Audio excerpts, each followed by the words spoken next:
পাকিস্তানের সাবেক প্রধানমন্ত্রী ইমরান খান কারাগারে মারা গেছেন এমন একটি গুঞ্জন গত কয়েকদিন ধরে চলছে। গুঞ্জন দিন দিন তীব্র হলেও তার কোনো খোঁজ দিচ্ছে না দেশটির বর্তমান সরকার ও কারা কর্তৃপক্ষ।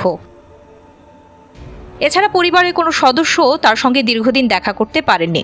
এমন পরিস্থিতিতে ইমরানের খোঁজ দেওয়ার দাবিতে রাওয়ালপিন্ডিতে বিক্ষোভের ডাক দিয়েছে তার দল পাকিস্তান তেহরিক-ই-ইনসাফ।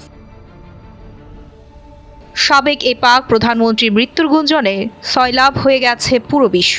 এদিকে পিটিআই সমর্থকরা তাদের মহান নেতাকে নিয়ে এমন টানাপোড়েনের জন্য অনেকে ক্ষুব্ধ হয়ে আছেন। আর সেই উপলক্ষেই পিটিআই এর বিক্ষোভ ঠেকাতে সেখানে ১৪৪ ধারা জারি করে সব ধরনের সভা সমাবেশ নিষিদ্ধ করেছে স্থানীয় প্রশাসন। সাবেক এই প্রধানমন্ত্রী রাওয়ালপিন্ডির আদিয়ালা কারাগারে বন্দী আছেন। রাওয়ালপিন্ডির ডেপুটি কমিশনার হাসান ওয়াকার চিমা ঘোষণা দিয়েছেন ১ থেকে ৩ ডিসেম্বর পর্যন্ত ১৪৪ ধারা জারি থাকবে।